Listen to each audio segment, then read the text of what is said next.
not long ago. My friend, Andrew Tate, he was arrested in Romania.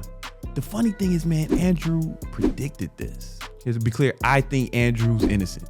I believe Andrew's innocent. He's my friend. Andrew predicted First they delete you, and then after that is imaginary charges to send you to jail, and the third is put a bullet in your head.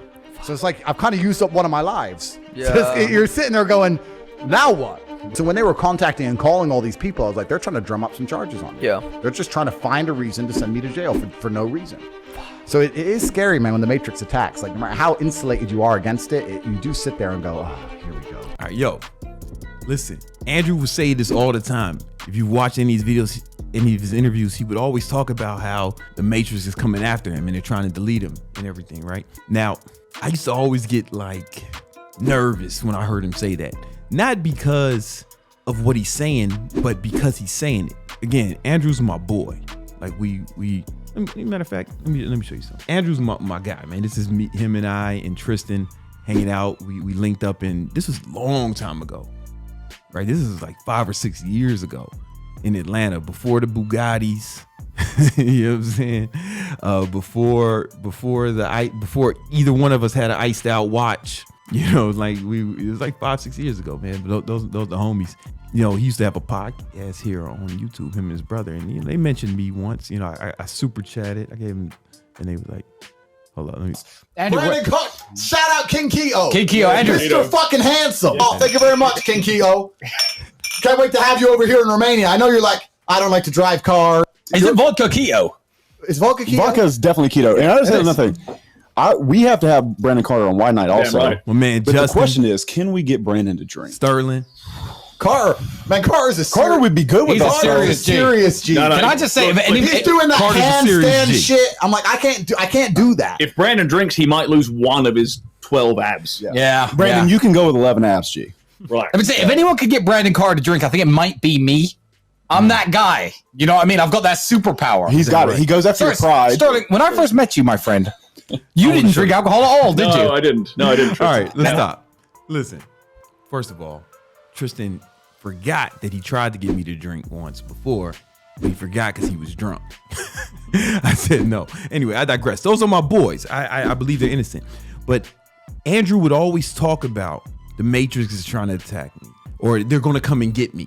He would always like have a premonition, right? That it didn't seem like there was evidence all the time that it was happening. He would just say, yo, this is what happens. This is what happens. So when someone's going around saying something is going to happen all the time, I'm not surprised when it happens. But there's a lesson here.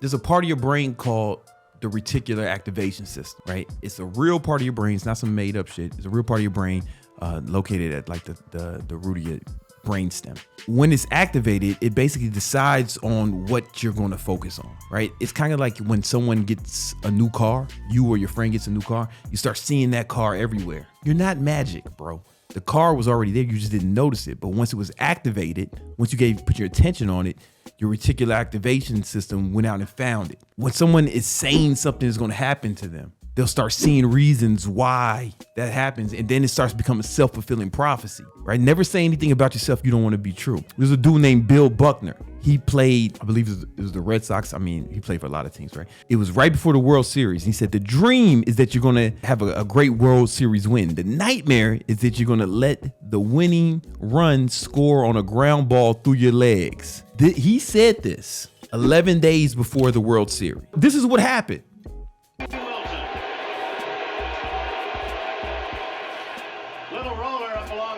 Right between the legs.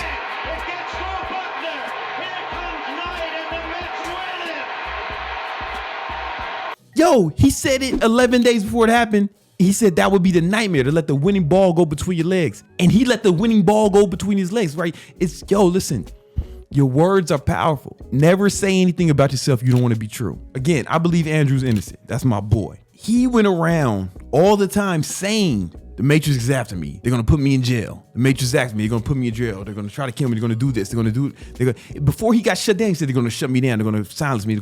He was saying this stuff all the time. I'm not surprised that it happened if you're saying it all the time. You get what I'm saying? I'm not saying that the Matrix wasn't after, but what I would have liked to hear him or anyone say is like, I'm looking for ways to win.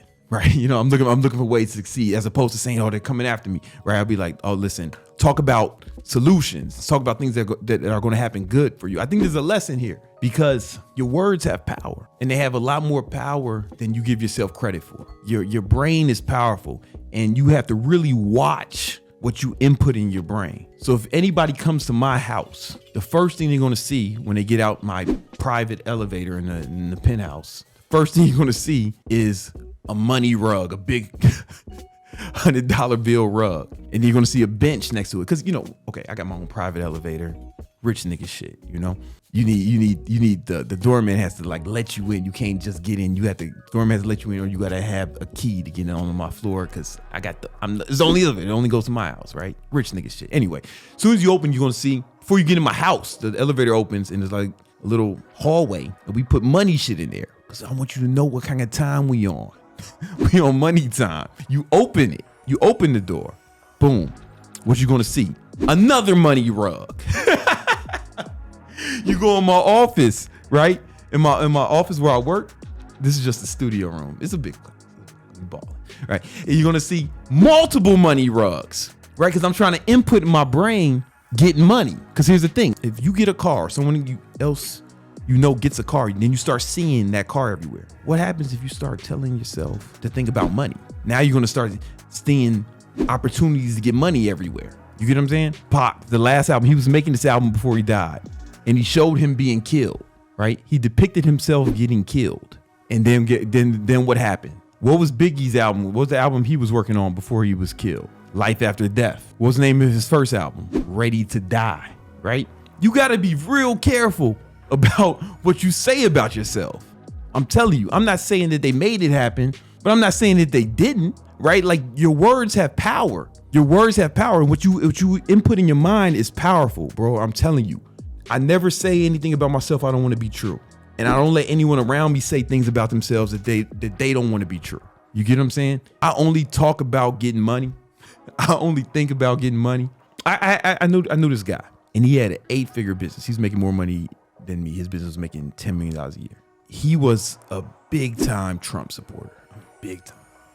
Like, he was weird about it, But he was less of a Trump supporter and more of a anti everything else. So he would just start posting. He had this big business and big social media, and all he was posting about was how the liberals are fucking ruining everything and fucking shit up and making things bad. And he only talked about the bad stuff.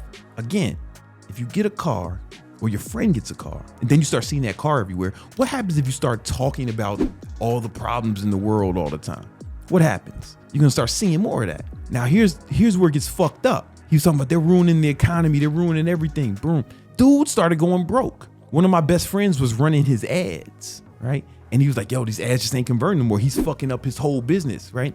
That shit happened to him. The shit he was scared of and talking about all the time happened to him. The whole economy didn't ruin. His economy got ruined. I got liberal friends, the same shit. You know what I'm saying? You want to focus on what you want, not on what's going bad, not on all the bad things that can happen. I'm not saying don't take evasive action or don't watch out, but look for solutions. Now, Andrew's my boy. I believe he's innocent. But I think a lesson here is, like, don't say shit about yourself that you don't want to be true. Like, he always talked about the Matrix was coming after him and they were going to put him in jail.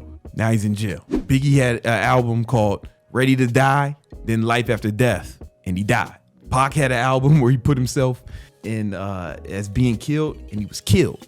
A lot of people don't notice Kanye West was a really good artist. Like, he could draw and paint really well. And his mom was an art teacher, right? Right before his car crash, before he made the song Through the Wire, he did a painting of himself in a car crash. I swear to God, there's an interview somewhere on the internet where you can find that. And he says, I'll never paint myself like this again. He painted himself in like a crash, all fucked up. And then it happened, bro. I know I'm at the risk of sounding like one of those girls who collects crystals, wears hemp jewelry, and keeps kale chips in her bag. But you gotta start looking at this shit. You gotta start seeing that your words have power. Your words are really powerful, man. I never say anything about yourself you don't want to be true. Even if things are bad, you want to focus on the solution. Instead of saying, yo, man, my girlfriend is tripping all the time, you need to say, listen, I'm working on improving my relationship, right? Because if you say she's tripping all the time, then what do you think you're gonna see? But if you say, I'm working on improving my relationship, then you'll see ways to improve it. right? Instead of saying, man, I'm broke, I ain't got no money. You need to say, yo, I'm working on getting some more cash. I'm working on getting some more of this paper. Because if you say I'm broke and I ain't got no money,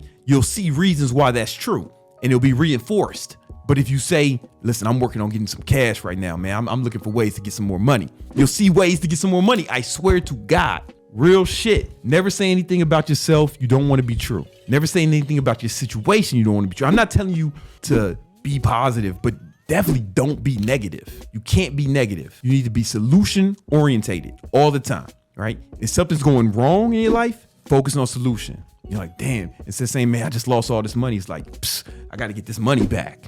You know what I'm saying? Focus. Every subject is two subjects.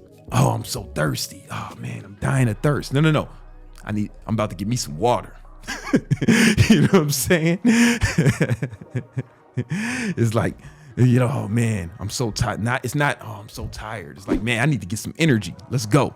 Right? Focus on what you want, not on what you don't want. Free Top G. That's my dog. I believe he's innocent, but I think there's a lesson here for all of us.